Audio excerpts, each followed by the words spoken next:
अस्सलाम वालेकुम एवरीवन। आज का हमारा टॉपिक है organs of speech.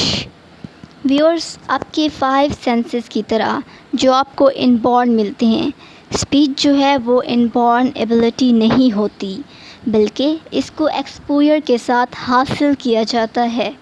When you gets exposure to the language, जब बेबी जो है वो बॉर्न होता है, वो क्राई करता है, तो ये क्या होती है, उसकी फ़र्स्ट टाइम आवाज़ होती है। जब बेबी बॉर्न होता है, वो क्राई करता है, फ़र्स्ट टाइम वो अपने वोकल कॉर्ड्स को यूज़ करता है। ये होता है first step.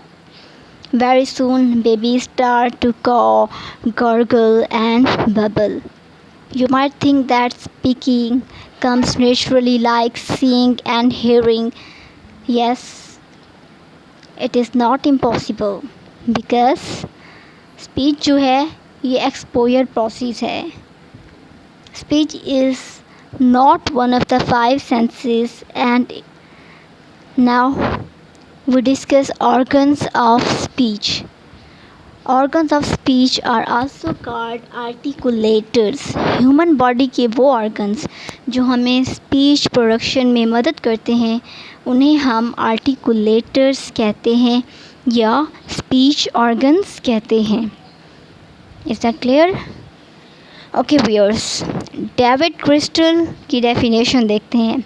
David Crystal in his dictionary of linguistics and phonetics define articulator as any specific part of the vocal apparatus involved in the production of a sound is called an articulator. Means vocal cord कोई भी part जो speech production में involve होता है, उसे हम articulator कहते हैं। व्यूअर्स, अब हम देखते हैं कि स्पीच ऑर्गन्स कैसे वर्क करता है, हाउ दे वर्क। जब कोई स्पीच को प्रोड्यूस करना चाहता है तो immediately human brain speech organ की तरफ सिग्नल भेजता है और साउंड प्रोड्यूस हो जाता है। जब ब्रेन में और स्पीच ऑर्गन में कनेक्शन होता है तो ब्रेन इम्पल्स या फिर इंस्ट्रक्शंस भेजता है और स्पीच ऑर्गन्स में मूवमेंट पैदा होती है और साउंड प्रोड्यूस्ड हो जाता है। लंग्स और ट्रैकिया जो हैं वो एयर को पुश करते हैं, अपवर्ड पुश करते हैं, जो साउंड प्रोडक्शन के लिए ज़रूरी होते हैं।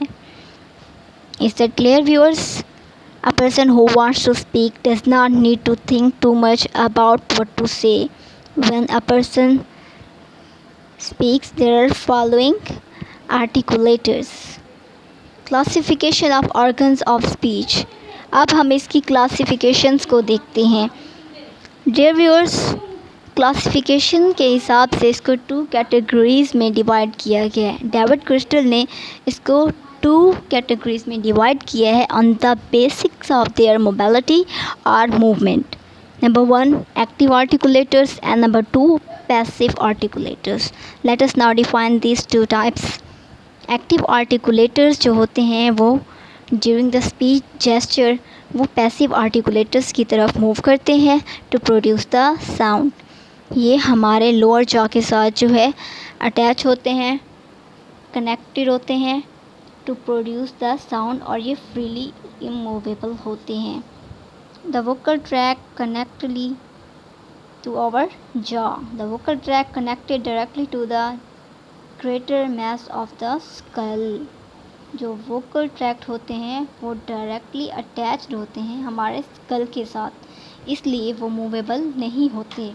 लेकिन एक्टिव आर्टिकुलेटर जो होते हैं ये कनेक्टेड होते हैं हमारे लोअर जॉ के साथ और फ्रीली मूवेबल होते हैं। Is that clear? Now we discuss these types.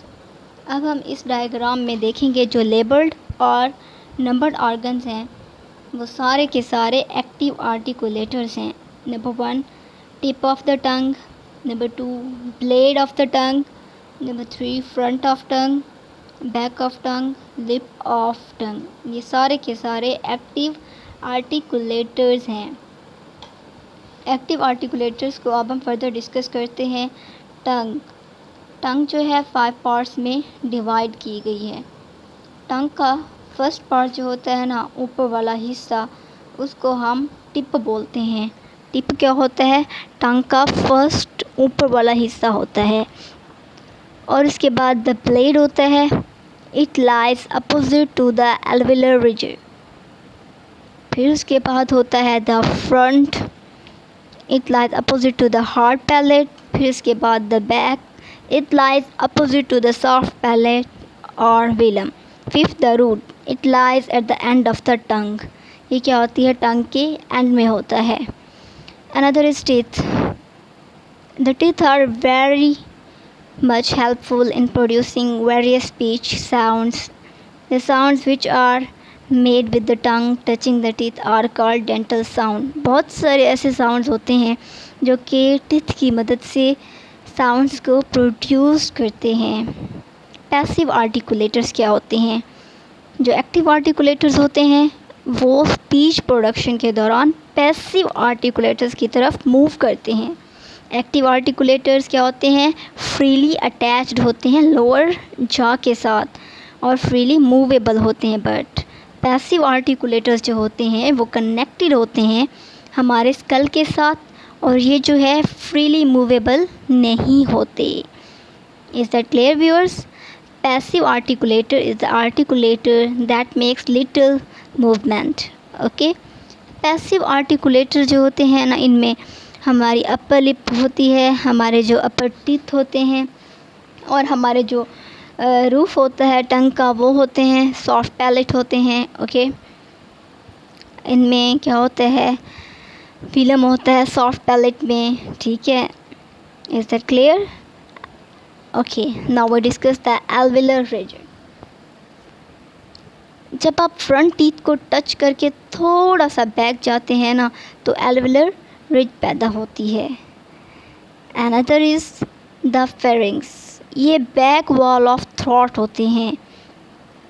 It lies between the mouth and the food passage that is just above the larynx. ये क्या होते हैं? लैरिंग्स का ऊपर वाला हिस्सा होता है, इसको फेरिंग्स बोलते हैं। Is that clear? It is just about 7 centimetre long in women and 18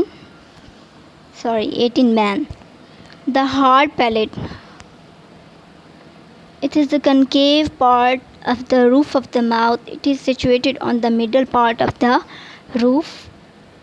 And the velum or soft palate, lower part of the roof of the mouth is called soft palate. Mouth का जो roof का soft हिस्सा होता है उसको क्या बोलते हैं? velum और soft palate, lower part जो होता है। ओके, उम्मीद है कि आपको समझ आ गई होगी। एंडिंग में फिर वही आप देख लें कि जब बेबी पैदा होता है तो क्या होता है? क्राई करता है तो फर्स्ट टाइम उसके जो वोकल कॉर्ड्स होते हैं वो मूव करते हैं। क्यों? क्योंकि वो फर्स्ट स्टेप होता है जब उसके वोकल कॉर्ड्स मूव करते हैं। वो क्या करता है? फर्स्ट टाइम मूवमेंट करता है। आपकी सेंसेस की